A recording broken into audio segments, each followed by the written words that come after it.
শোনো শোনো শোনো, তুমিও যদি গুনাহ কইরা, গুনাহ হইল নাপাক, নাপাক গুনাহ কইরা যদি আমি আল্লাহর দরবারে দাঁড়ায় যাও, আমি আল্লাহ তাআলা যদিও রহমান,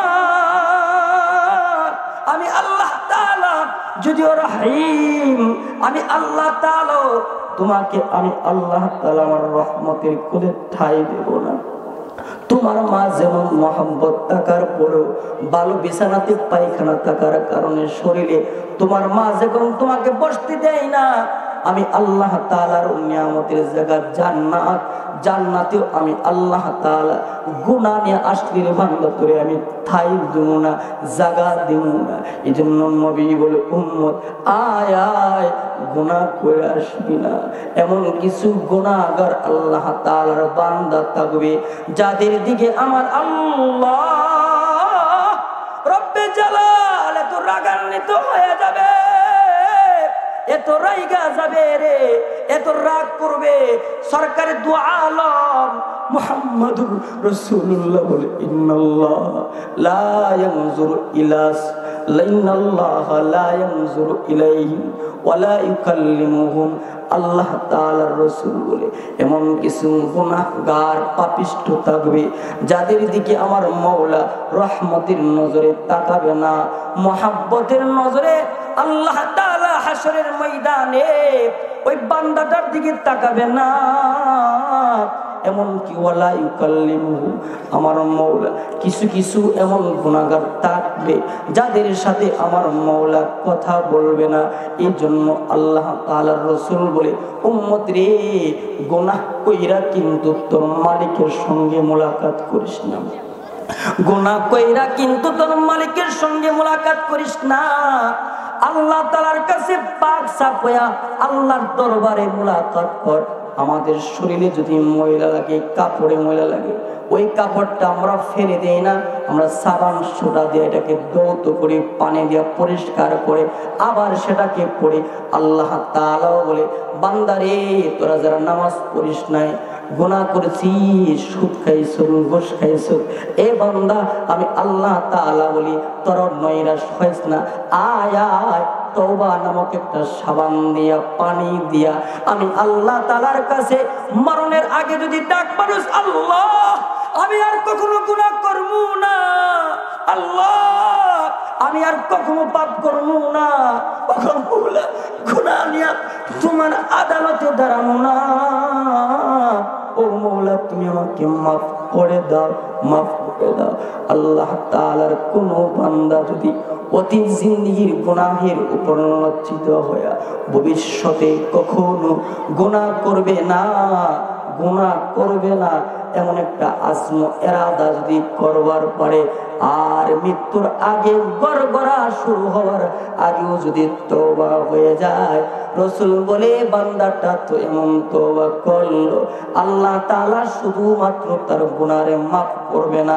আল্লাহ তাআলা কেমন মেহেরবান জানেন? আল্লাহ তাআলা বলে, বান্দারে যদি তওবার মতো তওবা করতে পারিস, আল্লাহ আমি আর কখনো গুনাহ করব না, আমি আল্লাহ আমার গাফফার গাফুর গাফের নামের খাতিরে ও গুনাহগার বান্দা আমি আল্লাহ তাআলা তোকে মাফ কইরা দেব। আর আমি আল্লাহ তাআলার আরেকটা নাম আছে রহমান, আমি আল্লাহর আরেকটা নাম আছে রহিম। যদি তওবার মতো তওবা করতে পারিস, গাফফার নামের খাতিরে তো গুনাহ মাফ করে দেব। আর রহমান ও রহিম নামের খাতিরে ইউবাদদিলুল্লাহু সাইয়্যাতিহিম হাসানাত। ও বান্দা, তোর গুনাহের জায়গাগুলারে আমি আল্লাহ তাআলা নেক দিয়া ভরাট করে দেব। আল্লাহু আকবার বলেন। তওবা করতে রাজি আছেন তো ইনশাআল্লাহ? কখন করবেন? কখন? আগামীকাল? বুঝেন নাই কথা? আগামীকাল করবেন? কখন? জোরে বলেন কখন? হায়াতের কোনো নিশ্চয়তা নাই। হায়াত হলো ছোট্ট প্রদীপের মতো, জীবন সেতু ছোট্ট প্রদীপ, লিবুলো বুঝি এই ডুবলো বুঝি ঘোড়াদারে লাগলো আওয়াজে। আপনার আমার জীবন হলো একটা ছোট্ট প্রদীপ, মোমের বাতির মতন খোলা আকাশের নিচে জ্বালালে যে কোনো সময় যেমন বাতাসের ঝাটকায় করে নিভা যেতে পারে, আপনার আমার জীবনও নিভা যেতে পারে। ঠিক কিনা জোরে বলেন? এমন তো নয় যাদের দাড়ি পাইকা গেছে তারাই পরে মরবে। তুমি যে তুমি অনেক পরে মরবা, তারা আগে মরে যাবা এমনটা না। তুমি কি দেখো না তোমার মতন কত যুবককে তোমার মতেই চলতো, তোমার মতোই মাঠে খেলতো, আজকে তারা জমিনে নাই, কবরবাসী হয়ে গেছে। আপনাদের এলাকায় গিয়ে জোয়ান মানুষ মরছে না? এখন মরছে কি মরছে না? এজন্য যে জোয়ান যারা, তাদেরকে এত বেশি আশা হায়াতের উপর করা এটা মুখামি। আর বৃদ্ধ যারা আছে তাদের জন্য তো ভরসা করা এর চাইতে বড় মুখামি হতে পারে না। কদম সোয়ে মারকাদ নজর সোয়ে দুনিয়া কিধর যা রহা है तू किधर देखता है जगह जगह जी लगाने की दुनिया नहीं है ये इबारत की चाह है तमाशा नहीं है। আর দোস্ত যারা আমরা মুরব্বি হয়ে গেলাম, চুল পাইখা গেল, আরে আমার একটা কদম তো কবরে চলে গেল, আমার একটা কদম তো কবরে চলে গেল, যদি এখনো পর্যন্ত দুনিয়া নেই পড়ে থাকি, আমার মতন হতভাগা, আমার মতন বোকা আল্লাহর জমিনে হতে পারে না। ঠিক কিনা জোরে বলে? এজন্য দোস্ত, দিলের কিছু জখম আমি আপনাদেরকে শুনিয়ে দিছি। গুনাহ করবো না যুবক, গুনাহ বড় মারাত্মক জিনিস। দোস্ত, গুনাহ শুধুমাত্র মানুষের আখিরাতকে ধ্বংস করে এমন না, গুনাহ তো মানুষের দুনিয়ার জিন্দেগি তো ধ্বংস করে ফেলে। আরে দেখেন না, যারা চাঁদাবাজি করে, যারা চিন্তাই করে, ওদেরকে যদি জনতা পায় তাকে কি ছাড় দেন? চাঁদাবাজি করে গুনাহ কি গুনাহ না? আপনারা কি বুঝছেন না কথাটা? চাঁদাবাজি করে গুনাহ না, চিন্তাই করা গুনাহ না? কোন এত বছর খাইতে পারছে না, এখন তো তারা খাইব কিছু। বোকা কোথাকার, তোর মতন নেতার দরকার নাই। যারা বলে এত বছর খাইতে পারে নাই, তারা তো কিছু খাবে, এমন নেতার অনুসরণ করবো না। ঠিক কিনা জোরে বলবো? যে সমস্ত নেতারা জনগণের দিকে তাকায় না, ওই নেতার দিকে আমরা নাই। যদি আবারও এদেশের মধ্যে স্বৈরাচারী শাসক যদি আসে, যেমন ভাবে আমরা ইতিপূর্বে স্বৈরাচারকে বিদায় করেছি, আবার যদি কোন স্বৈরাচার আসে, আপনারা বিদায় করতে রাজি আছেন তো? ইনশাআল্লাহ। যদি স্বৈরাচারকে বিদায় করতে গিয়া মাঠে ময়দানে রক্ত দিতে হয়, এদেশের মাটিও মানুষ তাআলা বলে যে আসমানের মিটি মিটি তারকাগুলো ছিটকে পড়ে তাদের অস্তিত্ব হারায় ফেলে। ইদা শামসু কুবিরাত, ওই যে আসমানের যে সূর্য মামা, ওই সূর্য তার অস্তিত্ব হারায় ফেলবে, চন্দ্র তার অস্তিত্ব হারায় ফেলবে। ইদা জুলজিলাতিল আরদু জিলজালাহা, জমিনের মধ্যে মহাকম্পন তৈরি হবে, জমিনের অস্তিত্ব বিলীন হয়ে যাবে। ইসরাফিল আলাইহিস সালাম দ্বিতীয়বার সিংহা ফুৎকার দিবেন। দ্বিতীয়বার যখন সিংহা ফুৎকার দিবেন, তো দ্বিতীয়বার সিংহা ফুৎকার দেওয়ার পরে প্রত্যেকটা মানুষ যে যেখানে তাদের কবর হয়েছে, সেই কবর থেকে উঠে আল্লাহর আদালতে দাঁড়াবেন। সকলে বলেন আল্লাহু আকবার। আমিও দাঁড়াবো, আপনারও দাঁড়াবেন। আল্লামা শাইখ ইবনে আসিমিন বলে, যেহেতু মানুষ কিয়ামুন নাস মিন কুবুরহিম লিরাব্বিল আলামিন, যেহেতু মানুষগুলো আল্লাহর আদালতে কবর থেকে উঠে আল্লাহর আদালতে দাঁড়াবে, এজন্য এই দিবসটার নাম হলো কিয়ামতের দিবস, মানে দণ্ডায়মানের দিবস, দাঁড়ানোর দিবস। এখন আসুন, ওই দিনটাতে মানুষগুলোতে দাঁড়াবে, কত পদ্ধতিতে কবর থেকে উঠে দাঁড়াবে। কোরআন সুন্নাহ বিশ্লেষণ করলে দেখা যায় 3 পদ্ধতিতে মানুষগুলো কবর থেকে উঠে দাঁড়াবে। বলেন কই পদ্ধতিতে? সবাই বলেন কই পদ্ধতিতে? 3 পদ্ধতি। কিছু ওয়াজ বুঝা যাইতেইব, সুরের তালে তালে যদি ওয়াজ না বুঝা যায়, মুখস্থ না থাকে, আমল করবেন কিন্তু। ঠিক কিনা জোরে এখন? মানুষগুলো যে কবর থেকে উঠবে, কত পদ্ধতিতে উঠবে? বলেন বলেন, আবার বলেন কই পদ্ধতিতে? 3 পদ্ধতিতে। 1 নাম্বার সিনফান মুশাতান, এক প্রকার লোক এমন থাকবে যারা কবর থেকে ওইটা হাইটা হাইটা আল্লাহর দরবারে দাঁড়াবে। 2 নাম্বার হলো সিনফান রুকবানা, দ্বিতীয় এমন এক কাফেলা আছে যারা হলো সৌভাগ্যবানদের কাফেলা। ওরা হাইটা আল্লাহর আদালতে দাঁড়াবে না, আল্লাহকে তারা দুনিয়ার হায়াতে জিন্দেগিতে এমন ভাবে আল্লাহর সন্তুষ্টি অর্জন করেছে, আল্লাহ তাদের কবরের কাছে সুয়ারির ব্যবস্থা করবে, সুয়ারিতে আরোহণ করে আল্লাহর আদালতে দাঁড়াবে। সকলে চিল্লাবেন আল্লাহু আকবার। আল্লাহ যেন এই দলের অন্তর্ভুক্ত আপনাকে আমাকে বানিয়ে দেন, সকলে বলেন আমিন। 3 নম্বর পদ্ধতি সিনফান আলা ফুজুহিহিম। 3 নম্বর, কিছু মানুষ এমন থাকবে ওরা হলো দুর্ভাগ্য কপাল পোড়া দল, যারা হায়াতে জিন্দেগিতে দুনিয়ার পিছনে পড়া নিজের আখিরাতকে বরবাদ করছে। ওই মানুষগুলো কবর থেকে যখন উঠবে, ওদের হাত পা থাকবে জমিনে আর মাথা থাকবে জমিনে, হাত পা থাকবে উপরে। লাঞ্ছিত হইয়া অপমানিত হইয়া চেহারাতে ভর কইরা কইরা আল্লাহর আদালতে দাঁড়াবে। সকলে বলেন চিল্লায়া নাউযুবিল্লাহ। তাহলে আমরা আলোচনার প্রারম্ভে যেটা বুঝতে পারলাম, মানুষগুলো কবর থেকে উঠবে কয় পদ্ধতিতে বলেন? 3 পদ্ধতিতে। 1 নম্বর পদ্ধতি হাইটা, 2 নম্বর পদ্ধতি সোয়ারে আরোহণ হইয়া, 3 নম্বর পদ্ধতি হলো লাঞ্ছিত অপমানিত হইয়া চেহারাতে বর করে আল্লাহর আদালতে দাঁড়াবে। মুহাতারাম হাজিরিন, এখন আসুন মানুষগুলো যে আল্লাহর আদালতে দাঁড়াবে, রব্বে জালালের আদালতে যে দাঁড়াবে, কোন কাপড় পরবে? কাপড় থাকবনি, থাকলে কাপড়ের রংটা কি হবে, কালারটা কি হবে, কোন মার্কেটের কাপড় হবে, জানার দরকার আছে না? মানুষগুলো যখন কবর থেকে উঠে আমার আল্লাহর আদালতে দাঁড়াবে, মানুষগুলোর গায়ে কি কাপড় থাকবে, থাকলে কালার রং কেমন হবে? নবী আলাইহিস সালাতু সালাম বলতেছেন, قال النبي صلى الله عليه وسلم إنكم تحشرون حفاة عراة غرلا।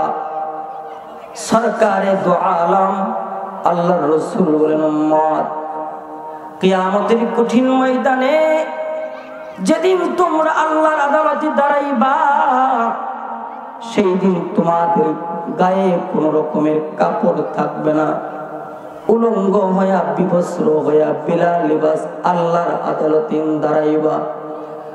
আল্লাহর নবী যখন এই হাদিস আম্মাজি আয়েশাকে শোনাইতেছেন, আমাদের আম্মাজি আয়েশা সিদ্দিকা রাদিয়াল্লাহু তাআলা আনহা আল্লাহর নবীকে প্রশ্ন করলেন, ওগো সরকার, কিয়ামতের কঠিন ময়দানে যদি নারী পুরুষ আর রিজালু ওয়ান নিসা, নারী পুরুষ যদি একই মাঠে যদি উলঙ্গ হইয়া বিবস্ত্র হইয়া দাঁড়ায় যায়, ওগো নবী, আল রিজালু ওয়ান নিসা ইয়ানজুরু বা'দুহুম ইলা বা'দ, পুরুষ কি নারীর দিকে তাকাবে না? ওগো নবীজি, নারী কি পুরুষের দিকে তাকাবে না? উলঙ্গ অবস্থায় থাকবে, একজন আরেকজনের দিকে কি নজর করবে না? আল্লাহর নবী আয়েশা সিদ্দিকাকে ডাক দিয়ে বলে, আয়েশা রে, কিয়ামতের দিনটা বড় ভয়াবহ দিন। ওই কিয়ামতের দিনে মানুষগুলো উলঙ্গ হয়ে যখন দাঁড়াবে, পুরুষ উলঙ্গ হয়ে দাঁড়াবে, নারীরাও দাঁড়াবে, এমন একটা ভয়াবহ হালতে মানুষগুলো থাকবে যে একজন অপরের দিকে তাকাইবে দূরের কথা, বলে নিজের পরনে কাপড় আছে কি এটাও নিজের দিকে তাকানোর কোনো খবর থাকবে না। এটা হলো কিয়ামতের দিবস। তাহলে কিয়ামতের দিবসে ইয়াউমুল কিয়ামাকে ইয়াউমুল কিয়ামা কেন বলা হয়? এর 1 নম্বর ব্যাখ্যা আপনাদের সামনে বললাম, যেহেতু মানুষগুলো কবর থেকে উঠে আল্লাহর আদালতে দাঁড়াবে, এজন্য আল্লামা শাইখ ইবনে আসিম বলে এই দিবসটার নাম রাখছে ইয়াউমুল কিয়ামা, দাঁড়ানোর দিবস। প্রত্যেকেই দাঁড়াতে হবে, প্রত্যেকেই দাঁড়াতে হবে। 2 নম্বর ব্যাখ্যা, ইয়াউমুল কিয়ামাকে ইয়াউমুল কিয়ামা কেন বলা হয়? 2 নম্বর ব্যাখ্যা হলো কিয়ামুল আদাল। আল্লাহ তাআলা হাসরের ময়দানে আদল ও ইনসাফের দাড়ি পাল্লা আল্লাহ তাআলা কায়েম করবেন। যেদিন আল্লাহ তাআলা ইনসাফের বিচার করবেন, যেদিন জালেমদের বিপক্ষে বিচার হবে, মাসলুমদের পক্ষে বিচার হবে, যারা আইনাগর বানিয়েছিল তাদের বিপক্ষে বিচার হবে, যাদেরকে আইনাগরে জুলুম করা হয়েছিল, অত্যাচার করা হয়েছিল, তাদের পক্ষে আদল ইনসাফের বিচার হবে। ঠিক কিনা জোরে বলো? সেই দিন কেউ বাঁচতে পারবে না। দুনিয়াতে হয়তো ক্ষমতার বলে বাইচা যাবেন জ্ঞান, যে আমার টাকা আছে, অর্থ আছে, আমার ক্ষমতা আছে, বাবা আছে, কিন্তু হাসরের ময়দানে টাকা ঘুষ দিয়া আল্লাহর আদালতে নিজের পক্ষে বিচার আনা যাবে? মনে করেন ও মায়া মায়া গো, জালেম শুধুমাত্র আপনার আফা না, আরো জালেম আছে। বুঝেন না কথাটা? রাগ করতেছেন আপনারা? ওয়াজ যারা শুনে আওয়ামী লীগও থাকে, বিএনপিও থাকে, সব দলের লোকই থাকে। তো রাগ করেন না, হক কথা রাখতেছি। আমাদের সমাজের মধ্যে, সমাজের রন্ধে রন্ধে জালেম ঢুকে গেছে। ওই যে দেখেন না, কিছু জালেম তো একজন আরেকজনের ক্ষেতের আইল কাটে, আছে না এমন জালেম আপনাদের এলাকাতে? নবীজি বলেন, 1 বিঘা জমিন যদি কেউ জুলুম করে আত্মসাৎ করে, 700 লোক জমিন তার গলাতে লটকায়া দেওয়া হবে, যে বাতিদা এখন বুঝো তুমি। ঠিক কিনা জোরে এখন? দুনিয়ার বুকে মামলা, মিথ্যা মামলা দেওয়া যায়, মিথ্যা মামলা দেওয়া যায়। আল্লামা মামুনুল হককে অপদস্থ করা যায়, বেইজ্জতি করা যায়, কিন্তু আল্লাহর আদালতে সেই দিন ইনসাফের বিচার হবে, জালেমদের বিপক্ষে বিচার হবে, আর মাসলুমদের পক্ষে বিচার হবে। ঠিক কিনা জোরে বলো?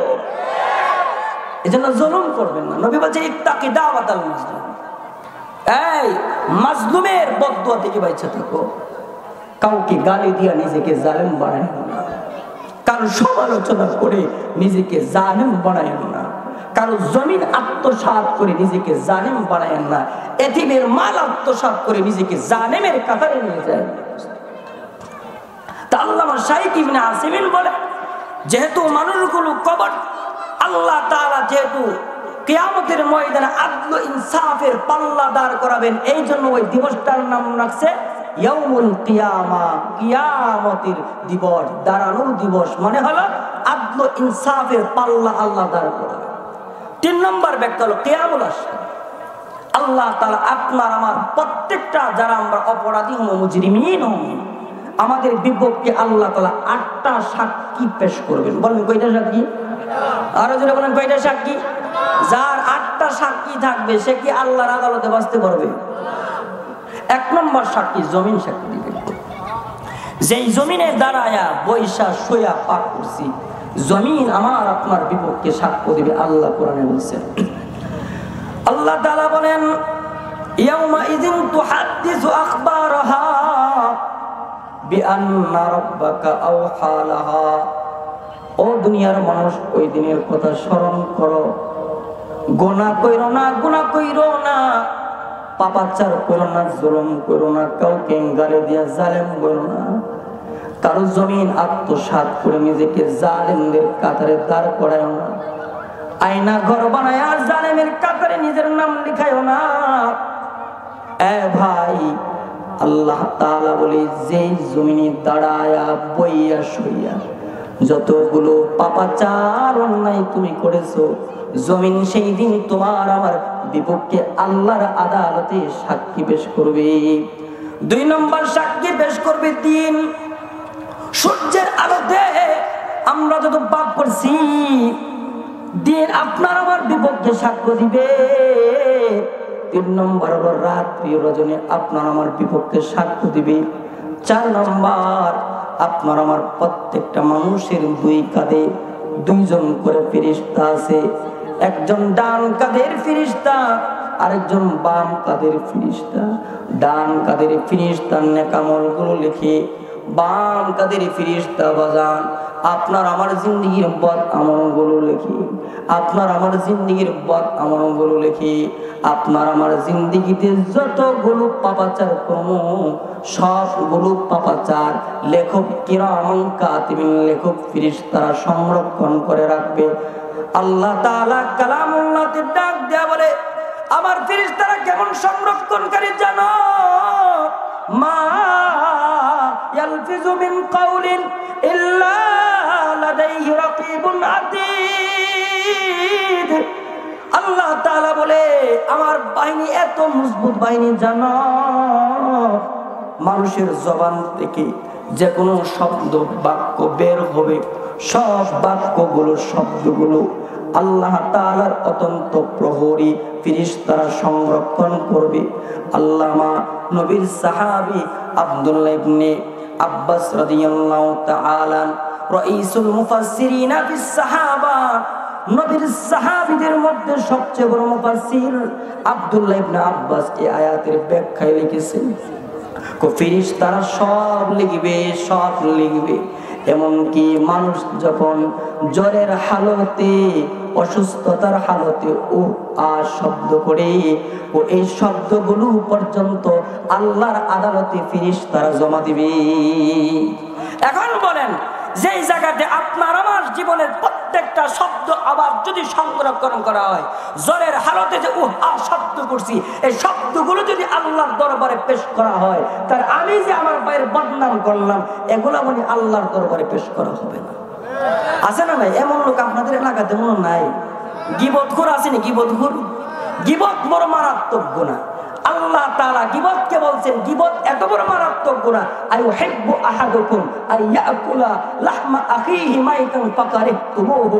আল্লাহ বলেন গীবত করা কত মারাত্মক গুনাহ জানেন? আল্লাহ বলেন আপন মরা ভাইয়ের গোশত খাওয়া যত বড় অপরাধ, একজন মুসলমান ভাই আরেকজন মুসলমান ভাইয়ের পিছনে তার দুশ্চর্চা করা এত বড় মারাত্মক গুনাহ। নাউযুবিল্লাহ চিল্লায়। কিন্তু এটা আমরা গীবত বানাই নিছি। আল্লাহ রাসূল কথা বলছে, আল গীবাতু আশাদ্দু মিনাজ জিনা। গীবত করাটা, সমালোচনা করাটা, ওইটা জিনা করার চাইতে মারাত্মক। নাউযুবিল্লাহ চিল্লায় বলেন। নবী আলাইহিস সালাতু সালাম বলে, আল্লাহ রাসূল সাল্লাল্লাহু আলাইহি সাল্লাম দুইটা কবরের পার দিয়ে যাইতেছে তো হঠাৎ করে নবীজি বলেন, আল্লাহুম্মা ইউআযিবান। ওই যে দুইটা কবর দেখতেছে, দুইটা কবরের শাস্তি চলতেছে। নবীজি বলতেছেন শাস্তিতে চলতেছে বড় কোনো গুনার কারণে না, ছোট্ট দুইটা গুনার কারণে। একটা গুনাহ হলো প্রস্রাব করে প্রস্রাবের ফুটা থেকে নিজেকে হেফাজত করে নাই, আরেকটা হলো ইয়ামশি বিন নামিমা, চুগলখড়ি করত, গীবতখোর, এই কারণে কবরের শাস্তি হইতেছে। নাউযুবিল্লাহ জোরে গান, আর জোরে গান নাউযুবিল্লাহ। নবী আলাইহিস সালাতু ওয়াসসালাম বলেন, লাম্মা উরিজা বি মারাতু বিকওমিন লাহুম আসফারু মিন নুহাস। আমি যখন মেরাজে গেলাম তো এমন কিছু মানুষকে দেখতে পেলাম যাদের আঙ্গুলগুলো তামার, আঙ্গুলের নখগুলো তামার। কি? তামার নখ। নবী বলেন ইয়াখমিশুনা ফুজুহাহুম ওয়া সুদুরহুম। আমি দেখতে পেলাম যে এই আঙ্গুল দিয়া তাদের চেহারার গোশতগুলো খুলে ফেলতেছে, বুকের বক্ষদেশ, বুকের গোশতগুলো নিজে খামসায় খুলে ফেলতেছে।